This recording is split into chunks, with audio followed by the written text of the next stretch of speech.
श्रावण मास में प्रदोष व्रत का विशेष महत्व होता है। धार्मिक मान्यताओं के अनुसार श्रावण प्रदोष व्रत रखने से भक्तों की सभी मनोकामनाएं पूर्ण हो जाती हैं और भगवान शिव जल्दी से प्रसन्न हो जाते हैं। कल यानी 30 जुलाई के दिन श्रावण अधिक मास का दूसरा प्रदोष व्रत रखा जाएगा। इस विशेष दिन पर भगवान शिव की उपासना करने से भक्तों की समस्त मनोकामनाएं पूर्ण होती हैं, धन धान्य में वृद्धि होती है और देवाधिदेव महादेव समस्त कष्टों से मुक्ति प्रदान करते हैं।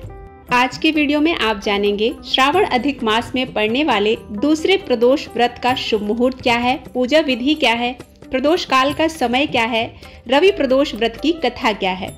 तो यह संपूर्ण जानकारी आपके साथ इस वीडियो में शेयर कर रही हूँ। वीडियो पसंद आता है तो प्लीज लाइक जरूर कीजिएगा। चैनल पर पहली बार आए हैं तो इसे सब्सक्राइब करना बिल्कुल मत भूलिएगा। बेल बटन प्रेस कीजिए ताकि नए वीडियोस के नोटिफिकेशन आप तक पहुंच सकें। प्रत्येक माह की त्रयोदशी तिथि के दिन प्रदोष व्रत रखा जाता है। महीने में 2 प्रदोष व्रत होते हैं, एक शुक्ल पक्ष में और एक कृष्ण पक्ष में।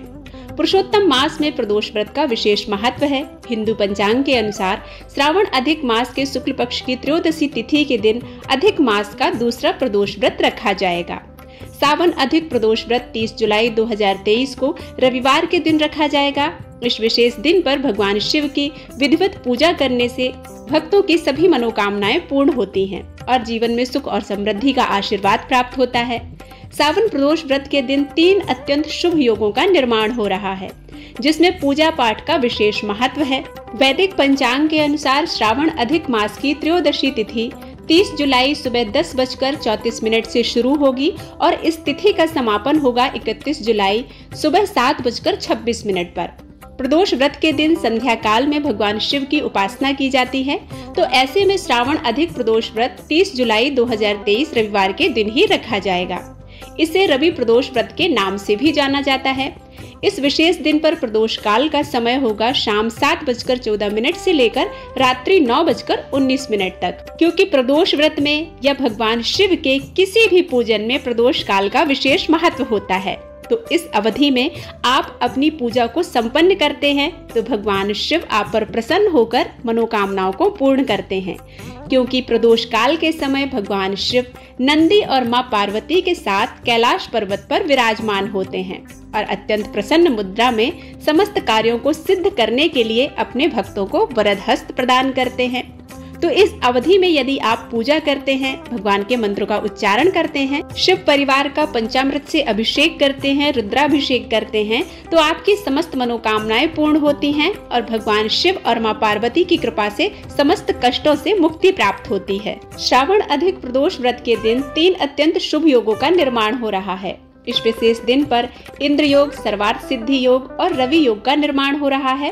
इंद्र योग सुबह 6:34 तक रहेगा, सर्वार्थ सिद्धि योग सुबह 5:41 से रात्रि 9:32 तक रहेगा और इसके बाद रवि योग का शुभारंभ होगा। इस शुभ मुहूर्त में महादेव की उपासना करने से सभी भक्तों की पूजा का पूर्ण फल उन्हें प्राप्त होता है।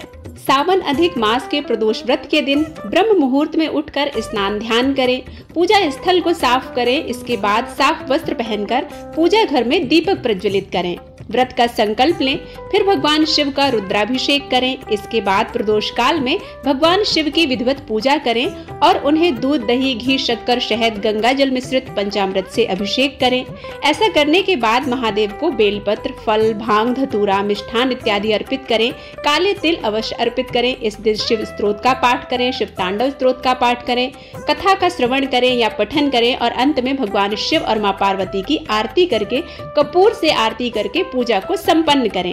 प्रदोष व्रत के दिन भगवान शिव के पंचाक्षरी मंत्र का 108 बार जाप कर सकते हैं। ओम त्र्यंबकम यजामहे सुगंधिम पुष्टिवर्धनम उर्वारुकमिव वंदनात् मृत्युमुक्षीयमामृतात्। महामृत्युंजय मंत्र का 11, 21 या 108 बार जप करें। भगवान शिव की स्तुति करें।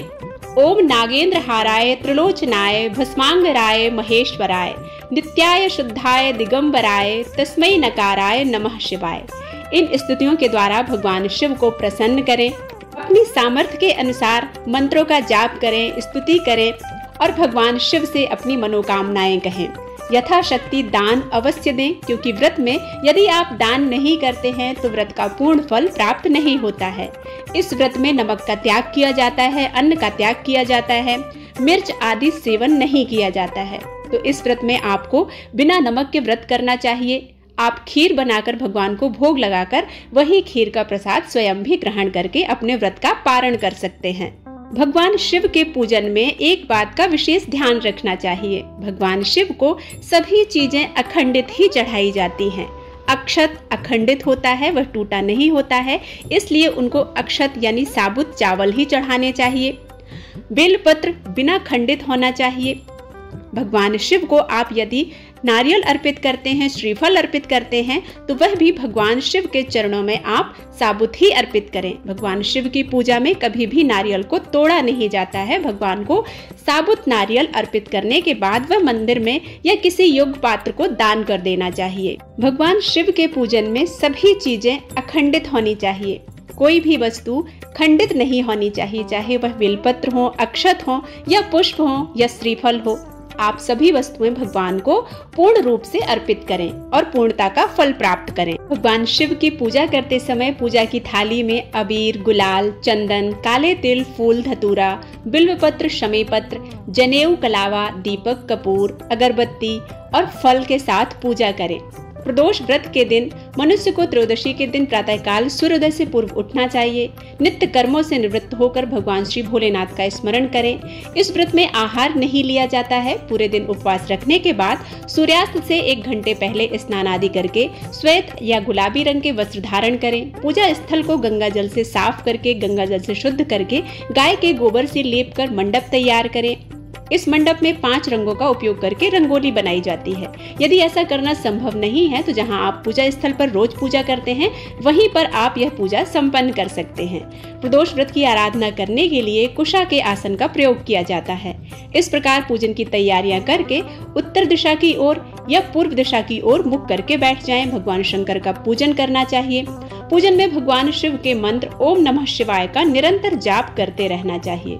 प्रदोष व्रत को करने से 100 गायों के दान देने के बराबर फल प्राप्त होता है। हमारे धर्म शास्त्रों में प्रदोष व्रत का इतना अधिक वर्णन किया गया है।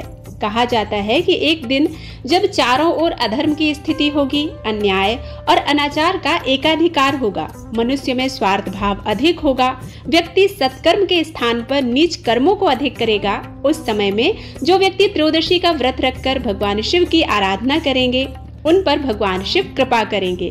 इस व्रत को करने वाला व्यक्ति जन्म जन्मांतर के फेरों से मुक्ति प्राप्त करता है और मोक्ष मार्ग पर अग्रसर होता है। उसे उत्तम लोक की प्राप्ति होती है। श्रद्धा और विश्वास के अनुसार स्त्री और पुरुष दोनों ही इस व्रत को कर सकते हैं। मान्यता है कि इस व्रत से कई दोषों से मुक्ति मिलती है। चंद्र ग्रह प्रबल होता है, जीवन के कष्टों और संकटों से मुक्ति होती है। यह व्रत साप्ताहिक महत्व भी रखता है। रविवार को पड़ने वाले प्रदोष व्रत से आयु वृद्धि तथा अच्छा स्वास्थ्य लाभ प्राप्त होता है। सोमवार के दिन त्रयोदशी पड़ती है तो व्रत करने वाले को आरोग्य प्राप्त होता है और इंसान की सभी इच्छाएं पूर्ण होती हैं। मंगलवार के दिन त्रयोदशी का प्रदोष व्रत हो तो उस दिन के व्रत को करने से रोगों से मुक्ति व स्वास्थ्य लाभ प्राप्त होता है। बुधवार के दिन प्रदोष व्रत हो तो व्रत करने वाले की सभी मनोकामनाएं पूर्ण होती हैं। गुरुवार के दिन प्रदोष व्रत पड़े तो उस दिन व्रत के फल से शत्रुओं का विनाश होता है। शुक्रवार के दिन होने वाला प्रदोष व्रत सौभाग्य और दाम्पत्य जीवन में सुख शांति बनाता है। संतान प्राप्ति की यदि आपकी कामना है तो शनिवार के दिन पड़ने वाले प्रदोष व्रत को करना चाहिए। अपने उद्देश्यों को, अपनी मनोकामनाओं को ध्यान में रखकर यदि आप प्रदोष का व्रत दिनों के हिसाब से करते हैं तो आपके मनोरथ निसंदेह पूर्ण होते हैं। आइए अब रवि प्रदोष व्रत की कथा का श्रवण करते हैं। एक गांव में अति दीन ब्राह्मण निवास करता था। उसकी साध्वी स्त्री प्रदोष व्रत किया करती थी। उसे एक ही पुत्र रत्न था। एक समय की बात है, वह पुत्र गंगा स्नान करने के लिए गया। दुर्भाग्यवश मार्ग में चोरों ने उसे घेर लिया और वे कहने लगे कि हम तुम्हें मारेंगे नहीं, तुम अपने पिता के गुप्त धन के बारे में हमें बता दो। बालक दीन भाव से कहने लगा कि हे बंधुओं, हम अत्यंत दीन दुखी हैं, हमारे पास धन कहाँ है? तब चोरों ने कहा कि तेरे पास इस पोटली में क्या बंधा है? बालक ने निसंकोच होकर कहा कि मेरी माँ ने मेरे लिए रोटियां दी हैं। यह सुनकर चोरों ने अपने साथियों से कहा कि साथियों, यह बहुत ही दीन दुखी मनुष्य है, इसलिए हम किसी और को लूटेंगे। इतना कहकर चोरों ने उस बालक को जाने दिया। बालक वहां से चलते हुए एक नगर में पहुंचा। नगर के पास एक बरगद का पेड़ लगा हुआ था। वह बालक उसी बरगद के वृक्ष की छाया में सो गया। उसी समय उस नगर के सिपाही चोरों को खोजते हुए उस बरगद के वृक्ष के पास पहुंचे और बालक को चोर समझकर बंदी बनाकर राजा के पास ले गए। राजा ने उसे कारावास में बंद करने का आदेश दिया। ब्राह्मणी का लड़का जब घर नहीं लौटा तब उसे अपने पुत्र की बड़ी चिंता हुई। अगले दिन प्रदोष का व्रत था। ब्राह्मणी ने प्रदोष व्रत किया और भगवान शंकर से मन ही मन अपने पुत्र की कुशलता की प्रार्थना की। भगवान शंकर ने उस ब्राह्मणी की प्रार्थना स्वीकार कर ली। उसी समय भगवान शंकर ने उस राजा को स्वप्न में आदेश दिया कि वह बालक चोर नहीं है, उसे प्रातः काल छोड़ दे, अन्यथा तेरा सारा राज्य वैभव नष्ट कर दूंगा। प्रातः काल राजा ने शिव जी की आज्ञा के अनुसार उस बालक को कारावास से मुक्त कर दिया। बालक ने अपनी सारी कहानी राजा को सुनाई। सारा वृत्तांत सुनकर राजा ने अपने सिपाहियों को उस बालक के घर भेजा और उसके माता पिता को राज दरबार में बुलाया। उसके माता पिता बहुत ही भयभीत थे। राजा ने उन्हें भयभीत देखकर कहा कि आप भयभीत ना हो, आपका बालक निर्दोष है।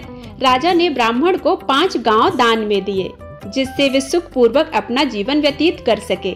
इस तरह ब्राह्मण आनंद से रहने लगा। शिव जी की दया से उसकी दरिद्रता दूर हो गई। इसलिए जो भी मनुष्य रवि प्रदोष व्रत को करता है वह सुख पूर्वक निरोगी होकर अपना पूर्ण जीवन व्यतीत करता है। रविवार को शिव शक्ति पूजा करने से दाम्पत्य सुख भी बढ़ता है। इस दिन प्रदोष व्रत और पूजा करने से परेशानियां दूर होने लगती हैं। रवि प्रदोष का संयोग कई तरह से दोषों को दूर करता है। इस संयोग के प्रभाव से तरक्की मिलती है और इस व्रत को करने से परिवार हमेशा आरोग्य रहता है। साथ ही सभी मनोकामनाएं भी पूर्ण होती हैं। बोलो देवाधिदेव महादेव माँ पार्वती की जय। उम्मीद है कि यह कथा आप सभी को पसंद आई होगी। यदि पसंद आती है तो वीडियो को लाइक करना मत भूलिएगा।